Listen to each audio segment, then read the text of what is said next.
कभी सोचा है कि एक ऐसी जगह भी हो सकती है जहां चाय की हर चुस्की के साथ सदियों पुरानी हिकमत भी मिले? यह कहानी एक ऐसी ही मामूली सी चाय की दुकान की है जहां जहां नामालूम चीजों से पर्दा उठता है। और इसी से जुड़ता है हमारा बुनियादी सवाल कि जब हमारे सामने कोई ऐसी चीज आती है जिसे हम जानते नहीं, तो हम करते क्या हैं? क्या हम उसे एक खतरा समझ लेते हैं या फिर आंखें बंद करके उस पर ईमान ले आते हैं? तो चलिए आपको ले चलते हैं कराची की एक मसरूफ गली में। वहां छोटी सी एक जगह है, नाम है फलसफा होटल। नाम तो बड़ा है पर जगह मामूली सी। लेकिन यहां सिर्फ चाय की केटली की सीटी नहीं गूंजती, यहां गूंजते हैं गहरे ख्यालात। और यही है हमारी कहानी का मंजर। अब इस होटल के कुछ पक्के गाहक हैं, यानी हमारी कहानी के किरदार। सबसे पहले हैं बाबा कासिम, 60 साल के तजुर्बेकार मालिक जिनकी आंखों में एक अजीब सी चमक है।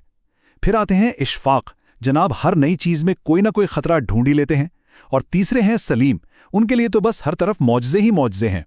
तो हुआ यूं कि एक शाम चाय का धुआं उठ रहा था, माहौल गर्मा गर्म था, और तभी फिजा में एक नया लफ्ज गूंजा, मसनूई जहानत, यानी आर्टिफिशियल इंटेलिजेंस। बस इस एक लफ्ज ने एक ऐसी बहस छेड़ दी जो सदियों से चली आ रही है। और बहस सीधा दो इंतहाओं पर जा पहुंची। इशफाक फौरन बोल उठे, ये सब दज्जाल का सिस्टम है भाई। दूसरी तरफ से सलीम की आवाज आई, अरे नहीं, ये तो कोई इल्हामी चीज लगती है, खुदा की तरफ से इशारा है।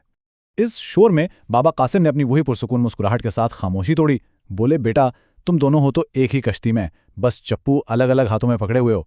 उनका मतलब साफ था कि चाहे खौफ हो या आंखें बंद करके ईमान ले आना, दोनों का सोर्स एक ही है, नामालूम का सामना। और दोनों ही समझने के रास्ते में दीवार बन जाते हैं। तो बाबा कासिम की इस बात को जरा गहराई से समझते हैं। वो असल मसले की निशानदही कर रहे थे। वो बता रहे थे कि ये जो बहस है ना, ये एआई की नहीं, ये तो इंसान की पुरानी आदत की है। देखिए, बाबा कासिम के मुताबिक जब भी इंसान के सामने कोई ऐसी चीज आती है जिसे वो समझ नहीं पाता, तो वो दो काम करता है। नंबर 1, उसे मुकद्दस बना देता है, पूजने लगता है। या नंबर 2, उसे खतरनाक करार दे देता है, उससे डरने लगता है। जो बीच का रास्ता है ना, समझने की कोशिश करने का, वो अक्सर हम छोड़ देते हैं। अपनी बात को और आसान करने के लिए बाबा कासिम एक छोटी सी कहानी सुनाते हैं। जरा तसव्वुर कीजिए, एक गांव है बिल्कुल पुरसुकून, और एक रात अचानक आसमान से एक अजीब सी रोशनी नीचे आती है। अब गांव वालों ने जैसे ही ये देखा, फौरन 2 हिस्सों में बंट गए। एक टोला बोला, ये तो भगवान का नूर है, और बस उसके सामने सर झुका दिए, उसे मौजज़ा मान लिया। वहीं दूसरा गिरोह था, वो खौफ से कांपने लगा, चिल्लाए, नहीं, ये शैतान की चाल है, और इससे बचने के लिए हथियार उठा लिए। लेकिन जब सब लोग अपनी इस बहस में लगे हुए थे, एक आदमी खामोशी से आगे बढ़ा। ना उसने पूजा की, ना वो डरा, वो तो बस जानना चाहता था कि आखिर माजरा क्या है। और जब वो करीब पहुंचा तो क्या देखता है कि वो रोशनी तो बस एक लालटेन थी, किसी मुसाफिर से गिर गई होगी। और यहां बाबा कासिम ने कहानी का निचोड़ बताया। बोले, देखा, मसला रोशनी नहीं थी, मसला इंसान का जहन था। असल प्रॉब्लम वो नामालूम चीज नहीं होती, बल्कि उस पर हमारा फौरी, बिना सोचे समझे जो रद्द अमल होता है वो होता है। तो फिर सवाल यह है कि सही रास्ता क्या है? यहां बाबा कासिम हमें एक तीसरा रास्ता दिखाते हैं, एक ऐसा रास्ता जो खौफ और अंधे ईमान, इन दोनों इंतहाओं से परे हैं। और ये तीसरा रास्ता है तहकीक का, समझने की कोशिश का। मतलब किसी भी चीज को फौरन खुदा या शैतान का दर्जा देने से पहले रुको, इसे समझो, परखो, जांच पड़ताल करो, सवाल पूछो, जवाब तलाश करो। खैर, बातें तो बहुत हो गई, अब वक्त था असली इम्तिहान का। तो बाबा कासिम ने सोचा, क्यों ना अपनी बात को साबित करने के लिए एक छोटा सा मजेदार सा तजुर्बा किया जाए।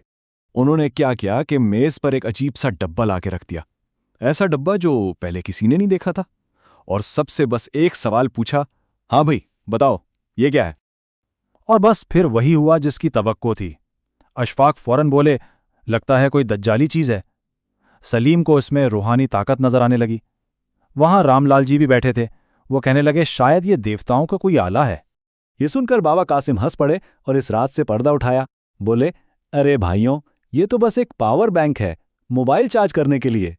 बस एक ही लम्हे में सारे बड़े बड़े खौफ और सारी अजीम उम्मीदें एक मामूली सी हकीकत में बदल गईं।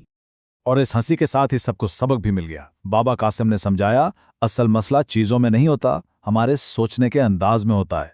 हम तहकीक से भागते हैं, हम सोचने से घबराते हैं, और जो चीज़ समझ ना आया उस पर फौरन कोई ना कोई लेबल चिपका देते हैं।